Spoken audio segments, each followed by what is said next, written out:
we'll move it over. Whoa, I'm giving away the game here, my big surprise. And I don't know what happened. Why is this over to the side so much? I don't know. Can't figure it out.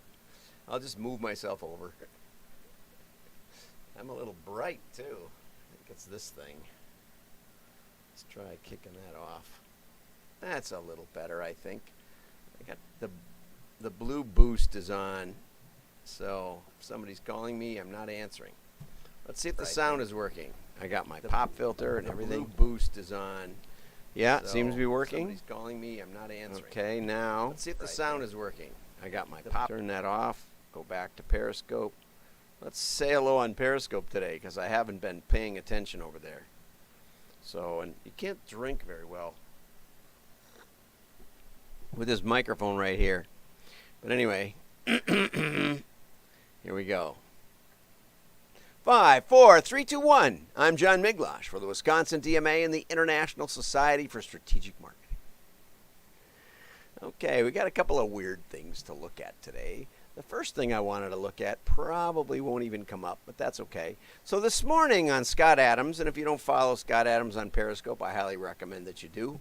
He always starts the morning off with a simultaneous sip, which I'll do today. But the interesting part today was that he started without reading it off a script. Now I'm going to read it because I don't have it memorized, but he hasn't had it memorized, and he's been doing it for years. He said he can read it for thousands of times and still doesn't stick. And here's how it goes. All you need is a cup or a mug or a glass, a tankard, chalice or stein, canteen, jug or flask, a vessel of any kind. Choose your favorite beverage. I like coffee. So then we sip. So anyway, he's never been able to do it without reading it off. And yesterday, someone sent him a package in the mail. This is why I wanted to mention it. And in there were assorted items, just oddball little items. And he took them out and handled them and looked at them, and then he realized that they were all the items in his little poem that he starts every day with. And he put them in order, and he handled them, and he looked at them in the physical world. And today, for the first time ever, he was able to say a cup or a mug or a glass, a tankard, chalice or stein, a canteen, jug or flask, a vessel of any kind. What does that show you? Well, for one thing, it shows what I've been saying. The neuroscience is clear. Your brain has 10 times more touch receptors than visual receptors. Your brain has a whole strip of sensors that are worried about getting burned or getting bit or eaten or falling down or a lot of things, right? I noticed after my hip surgery that my putting was way off, and it's because my legs have been a different length.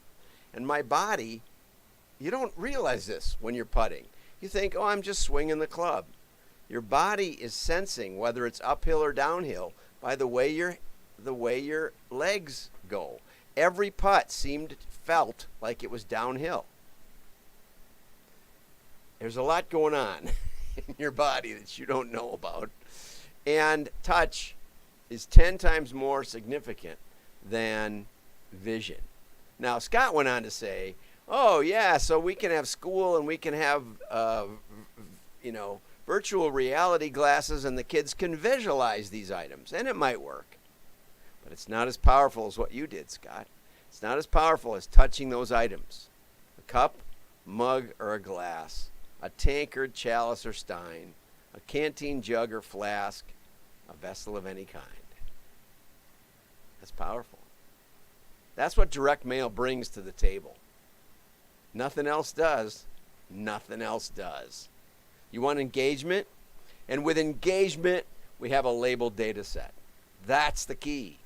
You take away the engagement and the guarantee of engagement, and you have no labeled data set. It's very difficult. I'm working on that, working on a patent for digital, but it's not going to be the same. It's not going to work. Not as well, but it'll give the digital people something to chew on. Okay, moving on. Big news, right? Let's go. Let's figure out how to push the buttons here. Okay, let's go over here. Well, you may not have heard this in the mainstream media, but Trump is planning an executive order to put himself on all postage stamps, forcing the Democrats to push for abolishing USPS. It's not true. This is the Babylon Bee, but since it was postal, I thought it was pretty funny. Some of you will not think it's funny. It's going to be my visual today, I think. Sources are reporting that Trump has dealt a killer blow in his ongoing war against his sworn enemy, the U.S. Postal Office. It's not true. I watched a press conference. He said he doesn't have any problem with the Postal Service. He just doesn't think the time is right to mandate vote by mail, which is right, and we need to restructure the agreements and things. And my postman, I've been talking to Grant, my postman, and I said, what do you think of all this? And he said, well, the Postal Service is a service. It's not a business. And I think that's a really great perspective. I think Grant cut to the chase in this whole issue. The Postal Service is the last mile service and the last service that most little towns get. Okay? You say, well, they got a wire, they got the internet. Yeah, but it's not the same, as we just pointed out from Scott Adams. He's the creator of Dilbert, by the way. In a move of sheer mind-blowing brilliance, Trump directed the post office to put his face on every single stamp, forcing the Democrats to reverse course and abolish the institution once and for all. And when I was giving my talk on why mail, one of my friends who happened to be running for governor in the state of Wisconsin said, why don't we abolish the Postal Service? You just don't realize how much it's doing. It's like your body. You think you can be totally virtual? No. The new stamp, dubbed the Trump stamp, used to be used on all pieces of mail, features a smiling Donald Trump with the caption, greatest president ever. Don Lemon broke the news in a tearful address to the nation last night. Our democracy is over, he said. It doesn't exist anymore. I will never send another piece of mail ever again, and neither should you, or else you're racist. Antifa and BLM responded by marching on local post offices, burning them down. Enthusiastic Trump supporters bought up all the stamps, which are now selling for $3,000 a piece on eBay. This is a Babylon Bee, and if you don't subscribe to Babylon Bee, or at least check it out now and then, you should, because often there's a lot of truth in it, and there's a lot of manipulation and fun that goes on in politics, and they seem to point it out as well or better than anyone. But note that it's sarcasm, and this hasn't happened yet. So let's go on. Payless returns to the North American market. I thought I would get some more good news in here besides the post office. And I think I'm going to deep dive into postal and vote by mail and some stuff tomorrow. I'm going to call my friend Keith, who prints the ballots for the city of Phoenix and has some definite thoughts on the matter. Plus, he's Canadian, so that means anything he says is okay with me. Hey there. That's kind of Wisconsin talk, actually. But Wisconsin is like, you can see Canada from here. It's a long ways from Canada. Anyway, 2,000 stores. They shuttered 2,000 stores in early 2019. Shut them all down. 2,000. They're planning to bring back 300 to 400 standalone stores over the next 3 years. And beginning with a store in Miami. Now, here's the take, and this is really interesting. They filed for Chapter 11 less than 2 years after emerging from bankruptcy. At the time, the retailer struggled with heavy financial debt burden, and its e-commerce site wasn't productive even as many consumers were switching to online in 2019. But what they said, and this I think is worth thinking about, now more than ever, Americans need value and discount items. You know, they knew that they had a track record that was good in downturns. And with the economy booming, maybe we can afford to buy the Gucci shoes, for $1,700 or something. Well, now the Gucci stores have been looted and people still need shoes. So they're coming back fast as ever, and I think it's a really great move. And it's a sign that, retail is a rolling wheel. There's some things that work better in recession. There's some things that work better in boom times, and the buildings are still there. They might be all empty at the moment, but that brings opportunity. I've always admired the Chinese restaurant business model, which is find a restaurant that just went out of business and make a deal with the landlord for low rent, put up some knickknacks on the walls, and get your kids to work there.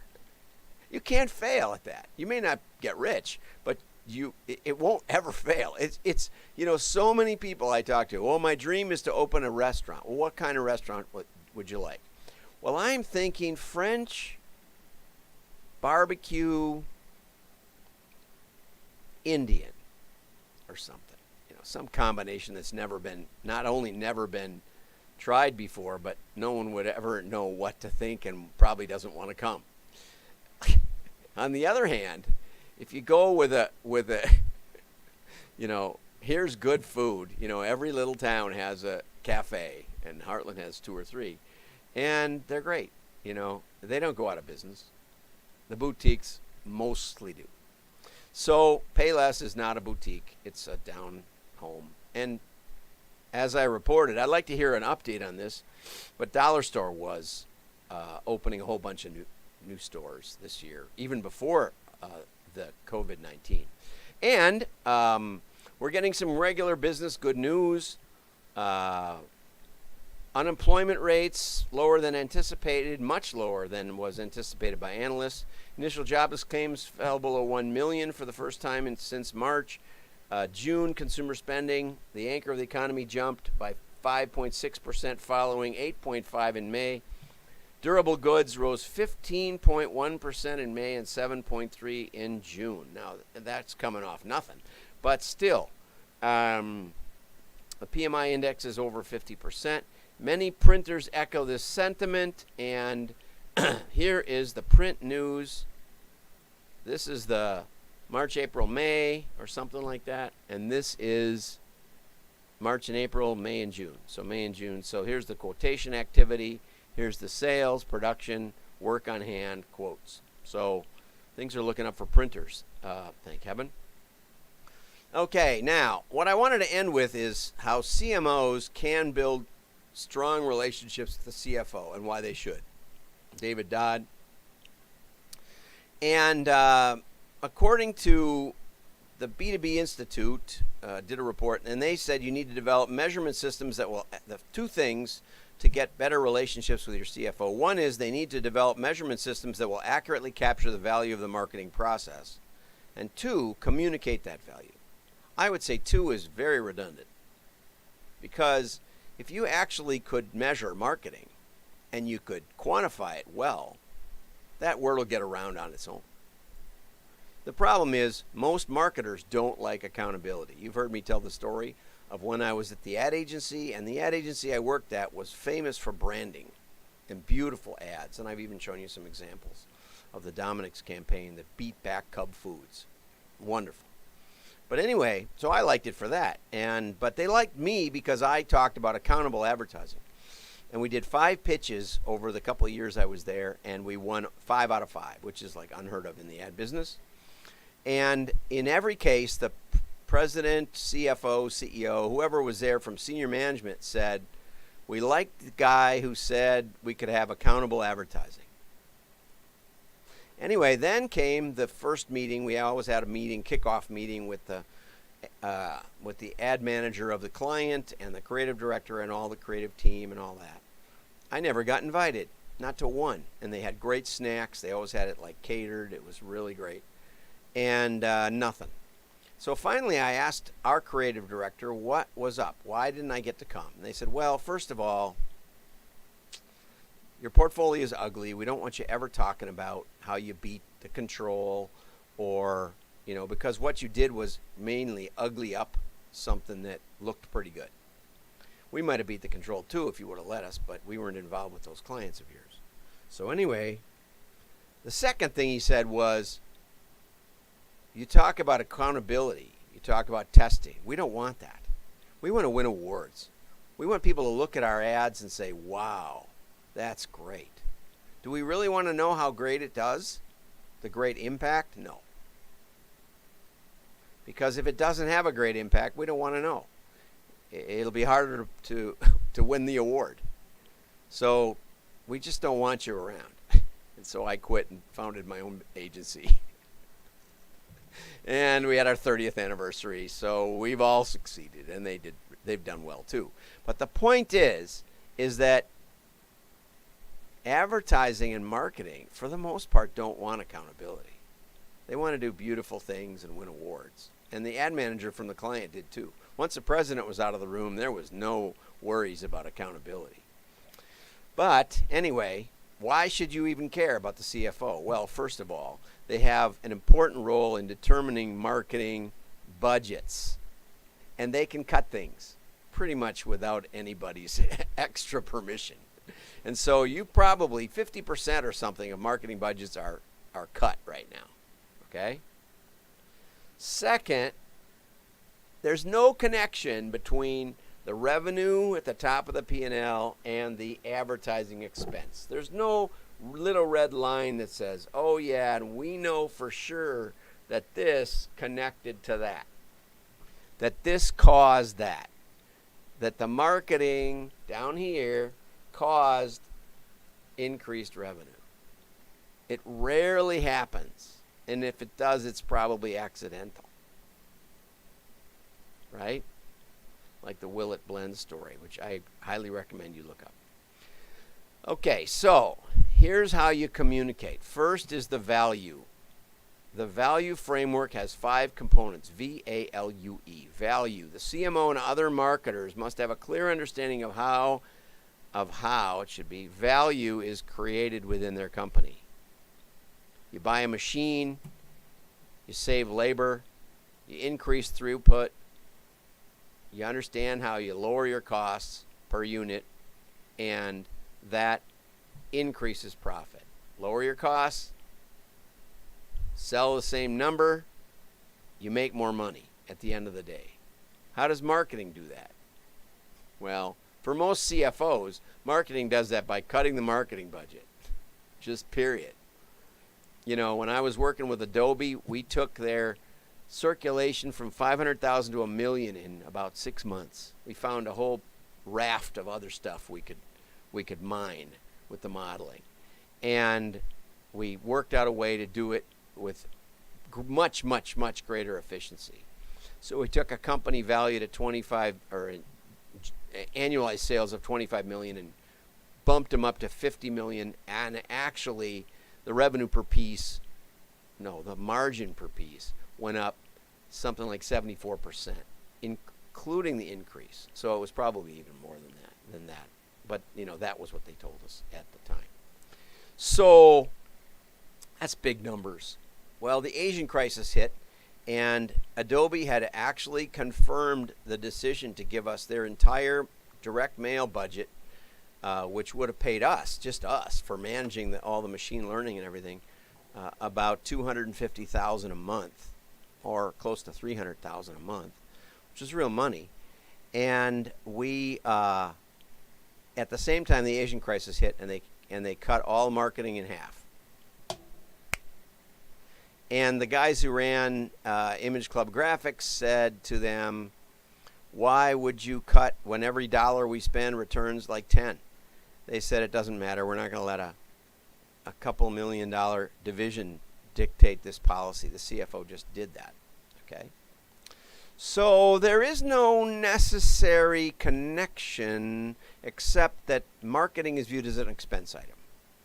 Okay? Accountability. CMOs should proactively and expressly accept accountability for those aspects of revenue growth and profitability that marketing can influence. So you know the trouble with this? Their compensation package probably isn't very well connected. No. They got the title CMO. Wow, that's a big deal. So we're making $300,000, $500,000 a month. I mean, not a month, a year. And we get big numbers. Do you really want accountability? What if the big idea you have fails? You're out. If Few people really want accountability, especially in marketing, because it's tricky. It's tricky. Unless you're kind of a born and bred direct marketer, that's not what you're looking for. Okay? So, accountability is nice to talk about. If you want to talk to your CFO about it, you should, but you probably don't want to, because the CFO would love to hold marketing accountable for a change. Would love that.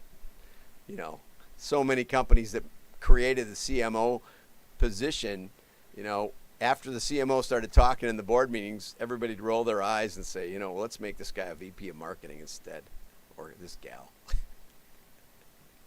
Let's cycle this out. And, you know, that stuff happens outside the board meetings usually. The CMO should avoid the use of marketing jargon. What is marketing jargon about?